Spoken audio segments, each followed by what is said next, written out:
জি, আসসালামু আলাইকুম। আজকে অষ্টম শ্রেণীর আইসিটির তৃতীয় অধ্যায় অর্থাৎ তথ্য ও যোগাযোগ প্রযুক্তির নিরাপদ ও নৈতিক ব্যবহার সম্বন্ধে জানব।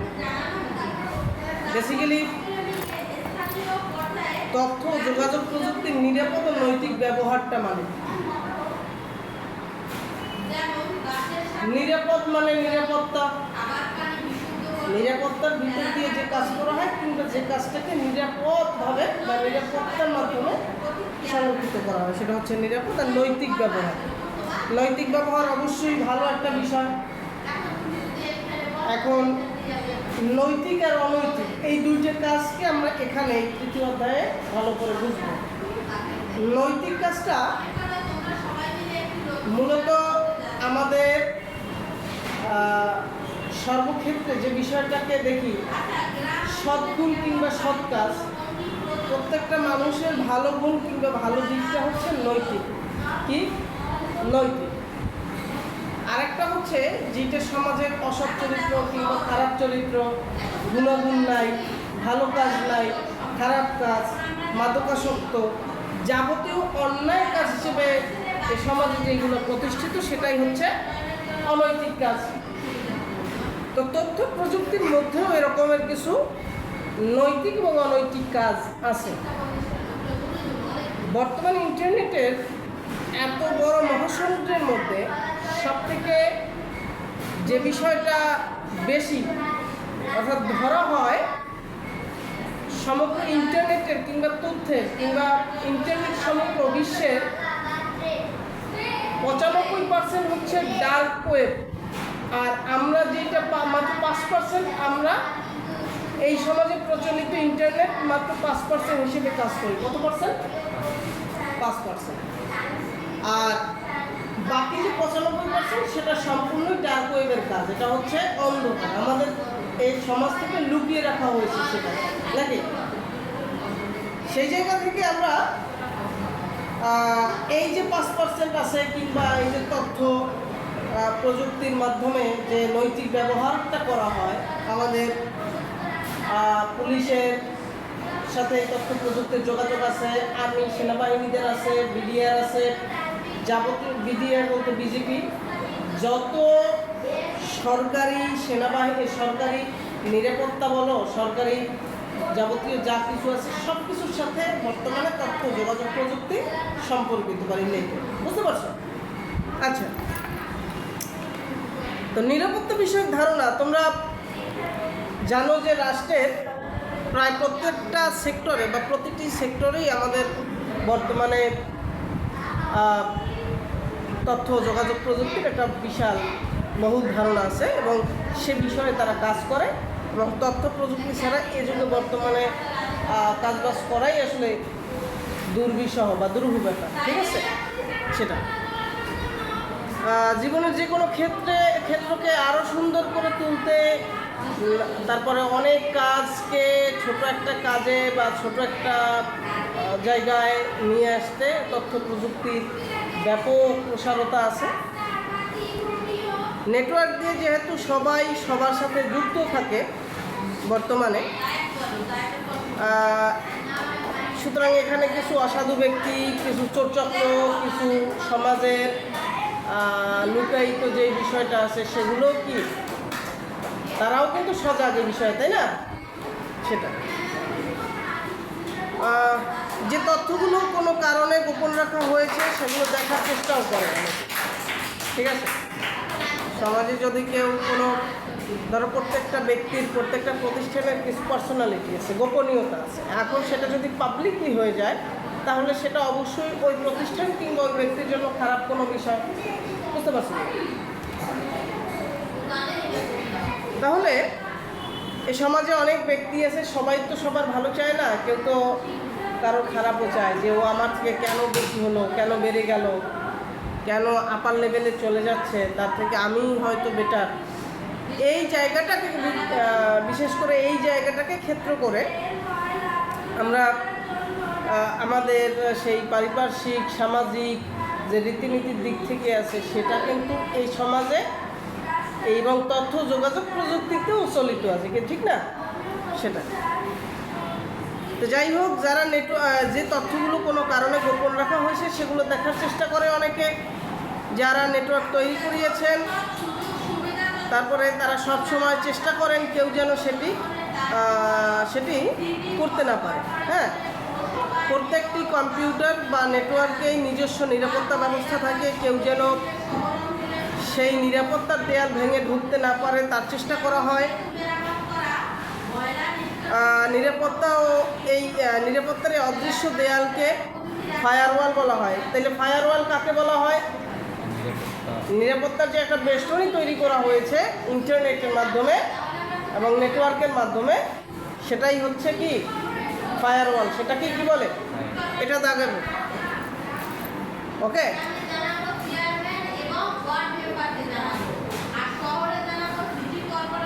তারপরও প্রায় সবসময় অসাধু মানুষেরা অন্যের এলাকায় প্রবেশ করে তার তথ্য দেখে, তারপরে সরিয়ে নেয় কিংবা অনেক সময় নষ্টও করে দেয়। এই পদ্ধতিকে বলা হয় হ্যাকিং। অর্থাৎ ধরো আমি আমার ফেসবুক কিংবা আমার ইউটিউবে একটা তথ্য ছাড়লাম, সেই তথ্যটা কেউ অনাকাঙ্ক্ষিতভাবে বা কাঙ্ক্ষিতভাবে কেউ সেখান থেকে সরিয়ে দিল, বা কেউ সেটাকে অফ করে দিল, বা আমার ওয়াল থেকে সেটা সরিয়ে অন্য কোথাও নিয়ে দিল, তাহলে বা আমার ওয়ালে কেউ এসে তাদের কোনো কিছু অ্যাড করে দিল, এটাকে মূলত ট্যাগ ছাড়া এটাকে বলা হয় হ্যাকিং। কি বলা হয়? হ্যাকিং। তো এই আমাদের বর্তমান সমাজে হ্যাকিংটা অনেক বড় মারাত্মক বিষয়, তাই না? যারা হ্যাকিং করে তাদেরকে হ্যাকার বলা হয়, যারা হ্যাকিং করে তাদেরকে কি বলে? হ্যাকার বলে। সুতরাং একজন হ্যাকার 2000 সালে ডেল, ইয়াহু, অ্যামাজন, ইবে, CNN-এর মতো বড় বড় প্রতিষ্ঠানের ওয়েবসাইট হ্যাক করে $100 কোটি বেশি ক্ষতি করে ফেলেছিল। তার মানে বুঝতে পারছো, $100 কোটি। অর্থাৎ বাংলাদেশে বর্তমানে $1 সমান কত? 115 টাকা নাকি, বা আরও বেশি। তাহলে বুঝতে পারছো কত টাকা কি পরিমাণ ক্ষতি করতে পারে হ্যাকাররা। সুতরাং এইখান থেকে আমাদের নৈতিক ব্যবহার শিখতে হবে, তাই না? অনৈতিক কার্যকলাপ কিংবা অনৈতিক বিষয়টা যাতে আমরা সমাজে না ছড়াই, বা সমাজ আমাদের কাছ থেকে সেভাবে কোনো কিছু ক্রিয়েট না করতে পারে। ওকে, সেটা নিরাপত্তা নিশ্চিত করতে নেটওয়ার্ক সংযোগের ক্ষেত্রে ব্যবহারকারীর জন্য প্রদত্ত নির্দিষ্ট পাসওয়ার্ড দেওয়া থাকে। আমরা জানি ফেসবুক আইডি খুলতে হলেও পাসওয়ার্ড লাগে, ইউটিউব আইডি খুলতে হলেও পাসওয়ার্ড লাগে, গুগল, ইয়াহু যে কোনো আইডি খুলতে, জিমেইল খুলতে হলেও একটা পাসওয়ার্ড লাগে। এই পাসওয়ার্ডটা হচ্ছে তোমার নির্দিষ্টতা। তুমি এই পাসওয়ার্ডটা যদি অন্য কারোর হাতে চলে যায় বা অন্য কাউকে দাও, তাহলে সে তোমার আইডিতে যে কোনো সময় লগ ইন করে যা কিছু করতে পারে। পাসওয়ার্ডটা এমনভাবে দেওয়া হয় যেন কেউ সেটি সহজে অনুমান করতে না পারে, কিন্তু পাসওয়ার্ড বের করে ফেলার জন্য বিশেষ কম্পিউটার বা বিশেষ রোবট তৈরি হয়েছে। বুঝতে পারছো? বর্তমান তথ্য প্রযুক্তির আধুনিকায়নের ফলে আমাদের সমাজে কী হচ্ছে? বিভিন্ন ধরনের রোবট তৈরি হচ্ছে, তারপরে বিভিন্ন ধরনের সফটওয়্যার তৈরি হচ্ছে, এবং সেগুলোর ফলে আমাদের পাসওয়ার্ড কিন্তু কী হচ্ছে? হ্যাকিং হচ্ছে, চলে যাচ্ছে আরেকজনের কাছে। সেটা এগুলো সারাক্ষণই সম্ভাব্য সকল পাসওয়ার্ড দিয়ে চেষ্টা করতে থাকে যতক্ষণ না সঠিক পাসওয়ার্ডটি বের হয়। সেজন্য আজকাল প্রায় সব ক্ষেত্রেই সঠিক পাসওয়ার্ড দেওয়ার পরেও একজনকে ঢুকতে দেওয়া হয়, একটি বিশেষ লেখা পড়ে সেটি টাইপ করে দিতে হয়। একজন সত্যিকারের মানুষ যেটি সহজেই বুঝতে পারে, কিন্তু একটি বিশেষ যন্ত্র বা রোবট তা বুঝতে পারে না। মানুষ এবং যন্ত্রকে আলাদা করার এই পদ্ধতিকে বলা হয় ক্যাপচা। কি বলা হয়? ক্যাপচা। তো একজন সত্যিকারের মানুষ যেটি সহজেই বুঝতে পারে, কিন্তু একটি যন্ত্র বা রোবট তা বুঝতে পারে না। মানুষ এবং যন্ত্রকে আলাদা করার যে পদ্ধতি আছে সেটাকে কি বলা হয়? ক্যাপচা বলা হয়। কি বলা হয়? এটা কিন্তু মনে রাখবা যে মানুষ এবং যন্ত্রকে আলাদা করার যে পদ্ধতি তাকে বলা হয় ক্যাপচা। ওকে, যতই দিন যাচ্ছে আমরা ততই তথ্য প্রযুক্তি এবং নেটওয়ার্কের উপর নির্ভর করতে শুরু করেছি। কোনো কারণে যদি কিছুক্ষণের জন্যও এই নেটওয়ার্ক অচল হয়ে যায়, পৃথিবীতে এক ধরনের বিপর্যয় নেমে আসবে। বলা যেতে পারে সারা পৃথিবী এক ধরনের নিয়ন্ত্রণহীন অবস্থায় চলে যাবে। নিয়ন্ত্রণহীন মানে কোনো নিয়ন্ত্রণ থাকবে না, কোনো সরকার ব্যবস্থা থাকবে না, কারোর প্রতি কারোর দায়বদ্ধতা থাকবে না। আর যখনই দায়বদ্ধতা না থাকে তখনই তুমি যা কিছু করতে পারো, তাই না?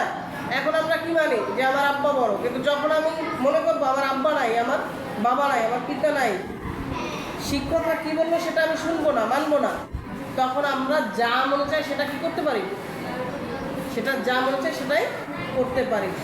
এবং এই জন্য বলছে যে পৃথিবী একটা সময় এরকমের চলতে থাকলে, তথ্য প্রযুক্তির অবাধ ব্যবহার চলতে থাকলে, সেটা একটা সময় নেটওয়ার্ক অচল হয়ে যাবে এবং পৃথিবীতে বিপর্যয় নেমে আসবে। ফলাফলস্বরূপ পৃথিবীর নিয়ন্ত্রণহীন অবস্থায় চলে যাবে। ওকে, সে কারণে এই নেটওয়ার্কগুলো সচল রাখার জন্য প্রয়োজনীয় সব রকম ব্যবস্থা করা হয়। বড় বড় ভান্ডারগুলোকে বলা হয় ডেটা সেন্টার। বড় বড় যে তথ্য ভান্ডারগুলো আছে সেগুলোকে কি বলা হয়? Data centre. কি বলা হয়? Data centre. সব যান্ত্রিক গোলযোগ, আগুন, ভূমিকম্প বা অপরাধীদের হামলা থেকে এগুলো রক্ষার ব্যবস্থা করা হয়। কোনো ধরনের আগুন যেন না লাগে সেখানে, কোনো ধরনের যান্ত্রিক ত্রুটি যেন বেশি না হয়, কোনো ধরনের গোলযোগ কিংবা ভূমিকম্প সেখানে যেন না পৌঁছায়, সেজন্য সেগুলো একটা নির্দিষ্ট স্থানে কিংবা একদম ওটাকে কি বলা হয়, তোমার মনে করো যে মানে সক্রিয় যে স্থান কিংবা সুন্দর ভালো যেখানে সবগুলো রাখা যাবে, যেখানে ভূমিকম্প পৌঁছাবে না, যেখানে কোনো রকমের গোলযোগ হবে না, যান্ত্রিক ত্রুটি হবে না, যেখানে আগুন ধরবে না, এই রকমের একটা প্লেসে সেটা রাখা হয়। ইন্টারনেট, দেখো ইন্টারনেট সম্পূর্ণ ভিন্ন এক ধরনের নিরাপত্তাহীনতা বাড়ছে। সেটি সম্পর্কে অনেকেরই ভালো ধারণা নেই, অনেকেই জানেই না। আসলে আজকাল সব রকম তথ্যের জন্য আমরা ইন্টারনেটের উপর নির্ভর করি, কিন্তু সকল তথ্য যে সঠিক সেটি তো সত্যি নয়।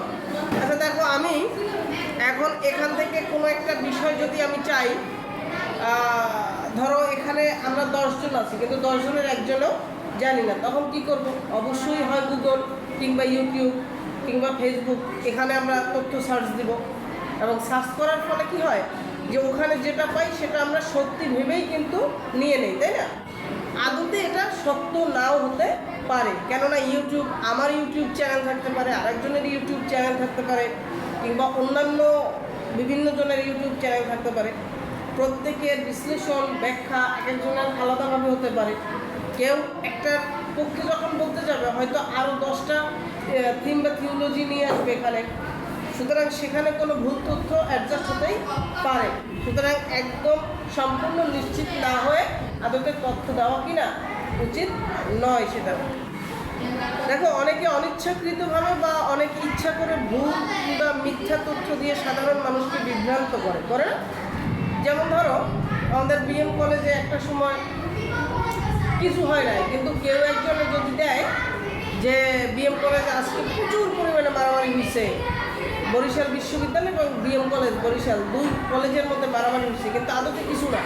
কিন্তু আমরা যারা ওখানে যাব এটা বিশ্বাস করে বা এটা মেনে যাব, তখন দেখবো কি যে না, ওখানে আসলে কিছুই হয় নাই, আমাদের এই তথ্যটা কিন্তু ভুল তথ্য হয়েছে, কি না? ঠিক না?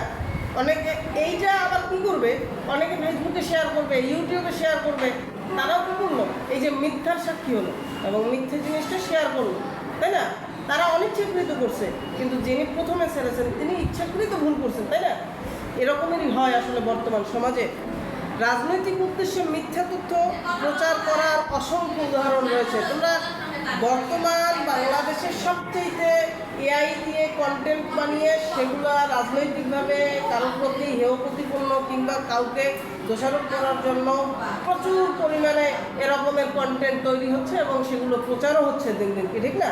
আবার এগুলো ধুমাইয়ে প্রচার হচ্ছে, শেয়ার হচ্ছে। হ্যাঁ, এটা কাজে ইন্টারনেট থেকে তথ্য নেওয়ার বেলায় সব সময় নিজের জ্ঞান বুদ্ধি ব্যবহার করে যাচাই করে নিতে হবে। অবশ্যই নিজের বিবেক বলতে একটা জিনিস আছে, এই বিবেকটাকে তখন কাজে লাগাতে হবে। সব কিছু আমরা ইন্টারনেটের উপরে ভিত্তি করেই যে বলে দিব হয়ে যাবে করব, সেটা নাও হতে পারে। ক্লিয়ার? আর সেটা উচিত হবে না। এখন আসলে ক্ষতিকর কিছু সফটওয়্যার সম্বন্ধে আমরা জানি। ক্ষতিকর সফটওয়্যারগুলো কি? আমাদের কম্পিউটার, মোবাইল কিংবা ল্যাপটপ যা আছে, তো অনেক সময় দেখা যায় অনেক মানে এমন কিছু অ্যাপস ডাউনলোড করি বা হয়ে যায় যেগুলো আমাদের মোবাইল কিংবা ল্যাপটপ কিংবা কম্পিউটারের জন্য অনেক ক্ষতিকর। এখন দেখি কম্পিউটার কোনো কাজ করতে হলে সেটি আসলে প্রোগ্রামিংয়ের মাধ্যমে সম্পন্ন করতে হয়। কিসের মাধ্যমে? এই যে সবসময় মনে রাখবা যে কম্পিউটারের কোনো কাজ করতে হলে সেটা আদতে একটা প্রোগ্রামিং আছে, সেই প্রোগ্রামিংয়ের মাধ্যমে সম্পন্ন করি বা হয়। সাধারণভাবে কম্পিউটার দুই ধরনের প্রোগ্রাম বা প্রোগ্রাম গুচ্ছ থাকে। এর একটি হলো সিস্টেম সফটওয়্যার এবং আরেকটি হলো অ্যাপ্লিকেশন সফটওয়্যার। তো সিস্টেম সফটওয়্যার কম্পিউটারের হার্ডওয়্যার সমূহকে যথাযথভাবে ব্যবহারের পরিবেশ নিশ্চিত রাখে। অন্যদিকে অ্যাপ্লিকেশন সফটওয়্যার কোনো বিশেষ কাজ সম্পন্ন করে। এ সকল সফটওয়্যারের সঙ্গে আমাদের পরিচয় বেশি, তাই না? কোনগুলো? অ্যাপ্লিকেশন সফটওয়্যারের কোনো বিশেষ কাজ সম্পন্ন করে বিধায়ী এই সকল সফটওয়্যারগুলোর সঙ্গে আমাদের পরিচয় কি বেশি, এটা বুঝতে হবে। যেমন অফিস ব্যবস্থাপনা সফটওয়্যার,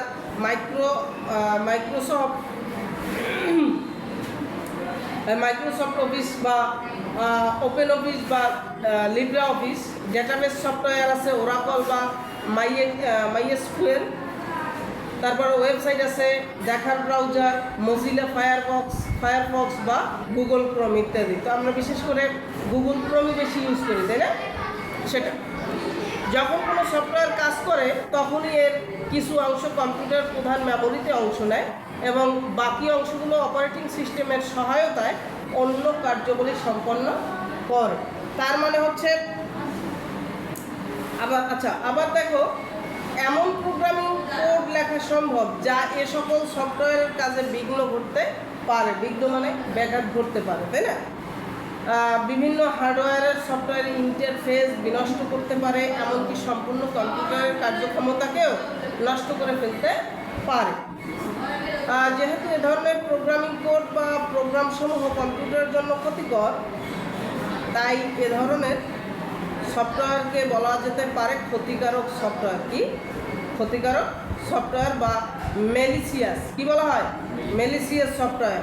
সুতরাং এটা ম্যালিসিয়াস সফটওয়্যার কাকে বলে, এটা কিন্তু তোমাদের সংক্ষিপ্ত প্রশ্নে আসতে পারে যে কি প্রোগ্রামিং কোড বা প্রোগ্রামসমূহ কম্পিউটারের জন্য ক্ষতিকর যেই সবগুলো, তাই এ ধরনের সফটওয়্যারকে বলা যেতে পারে ক্ষতিকর সফটওয়্যার বা ম্যালিসিয়াস সফটওয়্যার। তাইলে ক্ষতিকারক সফটওয়্যার যদি আসে, ক্ষতিকারক সফটওয়্যার কাকে বলে কিংবা ম্যালিসিয়াস সফটওয়্যার কাকে বলে, তোমরা সেটা অ্যান্সার করতে পারবে। ইয়েস। তারপর দেখো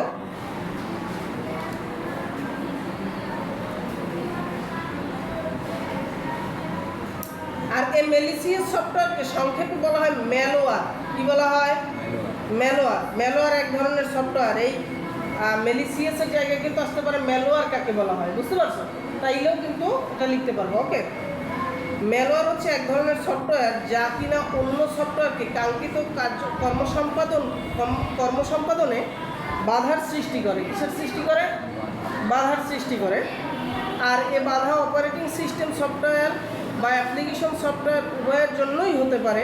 শুধু যে বাধার সৃষ্টি করে তা নয়, কোনো ম্যালওয়্যার ব্যবহারকারী কম্পিউটারেও রক্ষিত তথ্য চুরি করে। কোনো সময় ব্যবহারকারীর অজান্তে তার কম্পিউটার সিস্টেমের প্রবেশাধিকার লাভ করে। ম্যালওয়্যার প্রোগ্রামিং কোড, স্ক্রিপ্ট, তারপরে হচ্ছে সক্রিয় তথ্যাধার কিংবা অন্যান্য সফটওয়্যারের মতো প্রকাশিত হতে পারে। অন্যভাবে বলা যায়, কম্পিউটারে অনুপ্রবেশকারী বিভিন্ন ধরনের ক্ষতিকর সফটওয়্যারের সাধারণ নামই হলো ম্যালওয়্যার। এতটুকু করবা। কম্পিউটারে অনুপ্রবেশকারী বিভিন্ন ধরনের ক্ষতিকর সফটওয়্যারের সাধারণ নামই হলো ম্যালওয়্যার। আচ্ছা, computer virus, worm, Trojan, horse, bootkits, keylogger, dialer, তারপর হচ্ছে স্পাইওয়ার, অ্যাডওয়ার প্রভৃতি ম্যালওয়্যারের অন্তর্ভুক্ত। কিসের অন্তর্ভুক্ত? ম্যালওয়্যারের অন্তর্ভুক্ত। কি? Virus, worm, Trojan horse, bootkits, keylogger, dialer, spyware, adware প্রভৃতি। ক্লিয়ার? এখান থেকে কিন্তু তোমাদের টিক চিহ্নে আসবে প্রশ্ন। এটা একটু সবাই খেয়াল করবা। মানে এই প্রশ্নগুলো আসলে যেন তোমরা ঠিক প্রশ্নগুলো আসলে লিখতে পারো। যেমন নিচে থাকবে ভাইরাস কি, ম্যালওয়্যার থাকবে, আরও বিভিন্ন বিষয় থাকবে, তো সেখানে আমরা ম্যালওয়্যারকে টিক দেবো। ক্লিয়ার? আবার এরকম থাকতে পারে নিচে 4টা অপশন আছে যে কোনটি ম্যালওয়্যার, এখন সেখানে ভাইরাস থাকতে পারে কিংবা ওয়ান থাকতে পারে, যে কোনো এর মধ্যে থেকে যে কোনো একটা থাকবে। বুঝতে পারছো সেটা? আচ্ছা, অভিজ্ঞতা থেকে দেখা গেছে যে ক্ষতিকর সফটওয়্যারের মধ্যে ট্রোজান হর্স ওয়ার্মের সংখ্যা ভাইরাসের চেয়ে বেশি। ট্রোজান হর্সের সংখ্যা, কিসের সংখ্যা? ট্রোজান হর্সের সংখ্যা। বিশ্বের বিভিন্ন দেশে সাইবার আইনের মাধ্যমে ম্যালওয়্যারের উন্নত ও প্রকাশ নিষিদ্ধ হলে উন্নয়ন ও প্রকাশ নিষিদ্ধ হলেও সারা বিশ্বে ইতিমধ্যে অসংখ্য ম্যালওয়্যার তৈরি হয়েছে, কিন্তু প্রতিনিয়ত হচ্ছে। বিভিন্ন ধরনের অ্যান্টিভাইরাস, অ্যান্টিম্যালওয়্যার কিংবা ফায়ারওয়ালের মাধ্যমে ব্যবহারকারীগণ ম্যালওয়্যারের হাত থেকে পরিত্রাণের চেষ্টা করে থাকে। শুরুর দিক থেকে বেশিরভাগ ম্যালওয়্যারই পরীক্ষামূলকভাবে বা শখের বশে তৈরি করা হয়। বিশ্বের প্রথম ইন্টারনেট মরিস ওয়ার্মো, বিশ্বের প্রথম ইন্টারনেট ওয়ার্মের নাম কি? মরিস ওয়ার্মো নেহায়েত শখের বশে তৈরি করা হয়েছে, তবে অনেক অসৎ প্রোগ্রামার অসৎ উদ্দেশ্যে ম্যালওয়্যার তৈরি করে থাকে। আচ্ছা, পরে আমরা জানবো যে ম্যালওয়্যার কেমন বা কী হিসেবে কাজ করে সেটা। ঠিক আছে? ওকে, ধন্যবাদ।